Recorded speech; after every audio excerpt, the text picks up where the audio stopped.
नमस्कार। ये आकाशवाणी शिमला है। अब आप प्रभा शर्मा से प्रादेशिक समाचार सुनिए। आज के मुख्य समाचार। मुख्यमंत्री ने राज्य सहकारी बैंक की सशक्त महिला ऋण योजना का किया शुभारंभ। महिला सशक्तिकरण की दिशा में योजना को बताया मददगार। केंद्रीय मंत्री नितिन गडकरी ने हिमाचल को भारी वर्षा से क्षतिग्रस्त पुलों के पुनर्निर्माण के लिए सेतु भारतम योजना के तहत 300 करोड़ प्रदान करने का दिया आश्वासन। अंतर मंत्रालय केंद्रीय दल ने शिमला व कुल्लू जिलों में आपदा से प्रभावित क्षेत्रों का दौरा कर नुकसान का लिया जायजा। और किन्नौर जिले के कामरू गांव में बादल फटने से टुंगतुंग नाले में आई बाढ़ में 27 गाड़ियां मलबे में दबी। अब समाचार विस्तार से। मुख्यमंत्री सुखविंदर सिंह सुक्खू ने आज शिमला में राज्य सहकारी बैंक की सशक्त महिला ऋण योजना का शुभारंभ किया।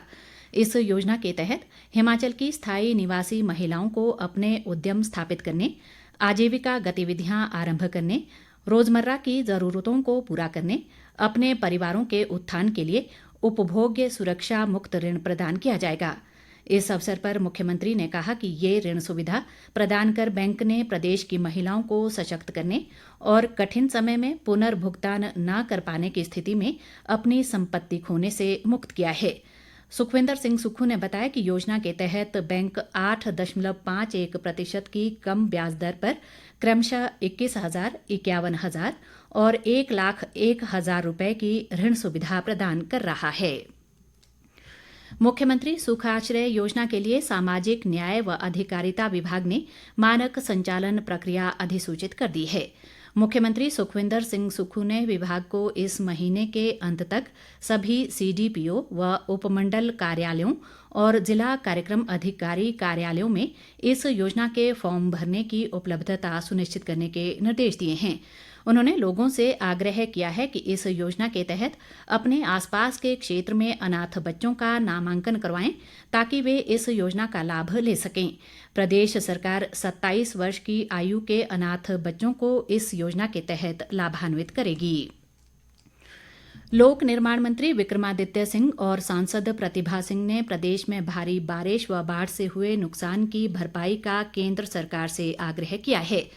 आज नई दिल्ली में केंद्रीय भूतल परिवहन मंत्री नितिन गडकरी से विशेष मुलाकात कर उन्होंने प्रदेश में भारी बारिश व बाढ़ से क्षतिग्रस्त सड़कों की मुरम्मत व पुनर्निर्माण के लिए केंद्रीय सड़क ढांचागत फंड से धन उपलब्ध करवाने का आग्रह किया।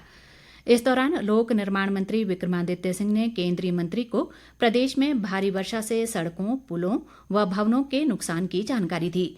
नितिन गडकरी ने राष्ट्रीय राजमार्गों को जोड़ने वाले राज्य लोक निर्माण विभाग के क्षतिग्रस्त पुलों के पुनर्निर्माण के लिए सेतु भारतम योजना के तहत 300 करोड़ प्रदान करने का आश्वासन दिया। उन्होंने कहा कि केंद्रीय आपदा टीम प्रदेश का दौरा कर रही है और उनकी रिपोर्ट आने के बाद सड़कों, पुलों व सरकारी भवनों के पुनर्निर्माण के लिए हर संभव मदद दी जाएगी। उद्योग मंत्री हर्षवर्धन चौहान ने आज सिरमौर जिला के शिलाई विधानसभा क्षेत्र में भारी बारिश से हुए नुकसान का जायजा लिया। इस दौरान वे प्रभावित क्षेत्रों में लोगों से मिले और संबंधित विभागों के अधिकारियों को राष्ट्रीय राजमार्गों और संपर्क सड़कों की बहाली के निर्देश दिए। उद्योग मंत्री ने जिला प्रशासन को बिजली, पानी और स्वास्थ्य जैसी मूलभूत सुविधाओं को भी जल्द सुचारू रूप से बहाल करने को कहा। उन्होंने शिलाई से रोहनाट के बीच जगह जगह हुए भूस्खलन वाले इलाकों का दौरा किया। हर्षवर्धन चौहान ने कहा कि शीघ्र ही नियमानुसार मुआवजा प्रदान किया जाएगा। स्वास्थ्य मंत्री कर्नल धनीराम शांडिल ने आज शिमला में प्रदेश चिकित्सा सेवाएं निगम बोर्ड की बैठक की अध्यक्षता की। इस दौरान उन्होंने कहा कि निगम द्वारा विश्व स्तरीय खरीद का एक आदर्श मॉडल स्थापित किया जाएगा। शांडिल ने कहा कि इस निगम के तहत खरीद प्रक्रिया पूरी तरह से पारदर्शी, भ्रष्टाचार मुक्त और प्रतिस्पर्धी होगी। नेता प्रतिपक्ष जयराम ठाकुर ने कहा है कि प्रदेश में विभिन्न तरह का माफिया सक्रिय है। शिमला से जारी एक बयान में उन्होंने कहा कि प्रदेश में भारी वर्षा से नदी नाले उफान पर हैं और खनन माफिया नदियों से अवैध रूप से खनन कर रहा है।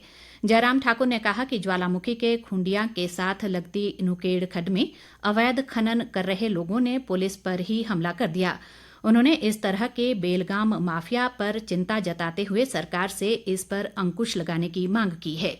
नेता प्रतिपक्ष ने आपदा से प्रभावित क्षेत्रों में सभी मूलभूत सुविधाएं जल्द बहाल करने और प्रभावी राहत व पुनर्वास कार्य करने की मांग की है। अंतर मंत्रालय केंद्रीय दल ने आज शिमला जिला के ठियोग, जुब्बल, कोटखाई और रोहडू क्षेत्रों का दौरा कर भारी वर्षा से हुए नुकसान का जायजा लिया। केंद्रीय दल ने वैली ब्रिज ठियोग, भूई, तितरी कवार, गुम्मा, दोची, समरकोट व ओखली सहित अन्य क्षेत्रों में आपदा से हुए नुकसान का निरीक्षण कर प्रभावित लोगों से सीधा संवाद किया। मुख्य संसदीय सचिव मोहन लाल बरागटा ने रोहडू में केंद्रीय दल से मुलाकात कर उन्हें भारी बरसात से हुए नुकसान के बारे में जानकारी दी। उधर राष्ट्रीय आपदा प्रबंधन प्राधिकरण के वित्तीय सलाहकार रविनेश कुमार के नेतृत्व वाली 4 सदस्यीय केंद्रीय टीम ने आज कुल्लू जिले में भुंतर, बाशिंग, पतलीकूहल, सेऊबाग, मनाली व कसोल सहित अन्य प्रभावित इलाकों में क्षतिग्रस्त मकानों व दुकानों का निरीक्षण करने के साथ साथ प्रभावित परिवारों से बातचीत की। इसके अलावा उन्होंने सड़क, पुल, पेयजल और विद्युत सहित अन्य परियोजनाओं को हुए नुकसान का आकलन किया। वरिष्ठ भाजपा नेता व पूर्व मुख्यमंत्री प्रेम कुमार धूमल ने पार्टी के नवनियुक्त पदाधिकारियों से एकजुट होकर कार्य करने का आह्वान किया है। वे आज समीरपुर में उनसे मिलने आए भाजपा के नवनियुक्त हमीरपुर जिला अध्यक्ष देशराज शर्मा सहित अन्य लोगों को संबोधित कर रहे थे। धूमल ने कहा कि प्रधानमंत्री नरेंद्र मोदी विपरीत परिस्थितियों में भी देश को आगे बढ़ा रहे हैं, जबकि देश विरोधी ताकतें प्रधानमंत्री के विरोध में खड़ी हैं। उन्होंने पार्टी के नवनियुक्त पदाधिकारियों को जोश व मेहनत के साथ देशराज शर्मा के नेतृत्व में 2024 के लोकसभा चुनाव में भाजपा की जीत सुनिश्चित करने के लिए कड़ी मेहनत करने का संदेश दिया। प्रदेश भाजपा अध्यक्ष राजीव बिंदल ने पार्टी पदाधिकारियों, युवा मोर्चा व महिला मोर्चा की प्रदेश अध्यक्षों की नियुक्ति की है। उन्होंने 9 उपाध्यक्ष, 3 महामंत्री, 7 सचिव, 10 पार्टी प्रवक्ता, 1 मीडिया प्रभारी और 7 सह मीडिया प्रभारी को दायित्व दिया है। प्रदेश मीडिया प्रभारी का दायित्व कर्ण नंदा को सौंपा गया है। राज्य बाल अधिकार संरक्षण आयोग की पूर्व अध्यक्ष वंदना योगी को महिला मोर्चा की अध्यक्ष और पूर्व प्रदेश सचिव तिलक राज को युवा मोर्चा का अध्यक्ष लगाया गया है। प्रदेश भाजपा अध्यक्ष राजीव बिंदल ने कहा है कि ये सभी नियुक्तियां तत्काल प्रभाव से लागू होंगी। भाजपा महिला मोर्चा की नवनियुक्त अध्यक्ष वंदना योगी ने जिम्मेदारी देने के लिए पार्टी के शीर्ष नेतृत्व का आभार जताते हुए कहा है कि वे मोर्चा की महिलाओं को एकजुट कर पार्टी की मजबूती के लिए कार्य करेंगी। उन्होंने आरोप लगाया कि प्रदेश की महिलाएं ठगा महसूस कर रही हैं और चुनाव के दौरान महिलाओं को 1500 रुपए प्रतिमाह देने का वायदा भी अभी तक कांग्रेस सरकार पूरा नहीं कर पाई है। जनजातीय जिला किन्नौर की सांगला घाटी के कामरू गांव में आज सुबह बादल फटने के बाद टुंगतुंग नाले में आई बाढ़ में 27 गाड़ियां मलबे के नीचे दब गई हैं और खेत व बागीचे भी तबाह हो गए। हालांकि इस घटना में कोई जानी नुकसान नहीं हुआ है और कामरू गांव के लोगों के घर भी सुरक्षित हैं। उपायुक्त एस तोरुल रवीश ने बताया कि खराब मौसम के चलते 25 जुलाई तक किन्नौर जिले में हाई अलर्ट जारी किया गया है। इसी के मद्देनजर निचार उपमंडल और सांगला तहसील के सभी स्कूलों को अगले 3 दिनों तक बंद कर दिया गया है। मौसम की विपरीत परिस्थितियों के चलते किन्नौर जिले की किन्नर कैलाश यात्रा 15 से 31 अगस्त तक प्रस्तावित की गई है, जो मौसम पर निर्भर करेगी। प्रदेश के अधिकांश भागों में मॉनसून की वर्षा का क्रम रुक रुक कर जारी है और विभिन्न स्थानों पर अवरुद्ध सड़क मार्गों सहित बिजली व पेयजल व्यवस्थाओं को बहाल करने का कार्य युद्ध स्तर पर जारी है।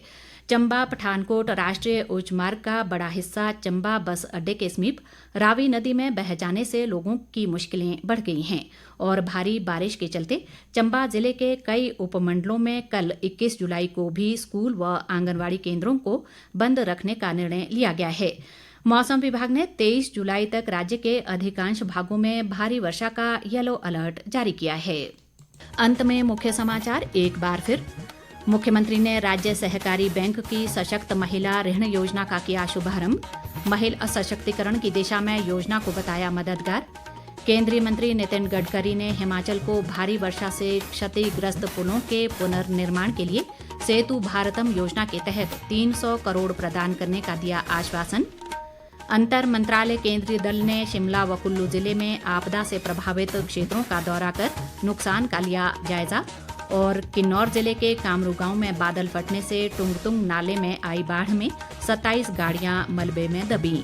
इसके साथ ही ये समाचार बुलेटिन समाप्त हुआ। नमस्कार।